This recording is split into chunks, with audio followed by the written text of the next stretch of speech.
بھائی بہت کئی بار سمجھایا, مجھے نہیں سمجھ میں آیا کہ ان کو کیوں نہیں سمجھ میں آ رہا ہے کہ ایگزامینیشن ہال میں ہم اور آپ یہاں اس دنیا میں یوں ہی نہیں آئے ہیں.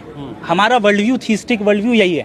ہم اس دنیا میں ایک پرپز کے تحت آئے ہیں, اور اس پرپز کے تحت جب آئے ہیں تو ہم سب گاڈ کے سامنے اکاؤنٹیبل ہیں, اور ہماری اکاؤنٹیبلٹی ایول کے بغیر ہو سکتی ہے؟ ایک انسان کے پاس اگر ایول کرنے کا آپشن ہی نہ ہو, وہ تو مجبور ہو گیا نا اچھا کام کرنے پہ, تو فری ول کہاں رہا؟ لیکن ہم جانتے ہیں ہم اور آپ کے فری ول موجود ہے. تو خدا نے لکھا ہے نا. تو مقدر کا مطلب آپ کیا سمجھتے ہیں؟ مقدر کا مطلب یہ نہیں ہوتا ہے کہ تقدیر میں جو خدا نے لکھ دیا وہ فورس کر دیا. تقدیر از دا نالج آف اللہ, مقدر is the knowledge of Allah. For example ایک ڈاکٹر ہے, اس نے دیکھا ایک مریض کی حالت اتنی خراب ہو گئی ہے کہ یہ 1 مہینے سے زیادہ زندہ نہیں رہ پائے گا. اس نے اپنی ڈائری میں لکھ دیا کہ بھائی یہ 1 مہینے کے اندر مرے گا, اور وہ مر گیا. کیا ڈاکٹر کے لکھنے کی وجہ سے مرا یا اپنے کنڈیشن کی وجہ سے پڑا؟ میں تو ایسا نہیں ہوتا. ہر ایک کیس میں ایسا ہی ہوتا ہے, ہر ایک کیس میں ایسا ہی ہوتا ہے. خدا ہر چیز کا علم رکھتا ہے.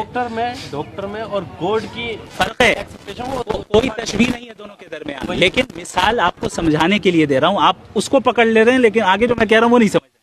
میں یہ کہہ رہا ہوں کہ گاڈ کا نالج ہے مقدر, یعنی گاڈ کو معلوم ہے کہ آپ اپنے فری ول کا استعمال کر کے کیا کرنے والے کیا نہیں کرنے والے. اس نے پہلے ہی اس کو لکھ دیا اپنے نالج کے حساب سے, اسے مقدر کہتے ہیں. لیکن اس نے فورس نہیں کیا آپ کو غلط کام کرنے.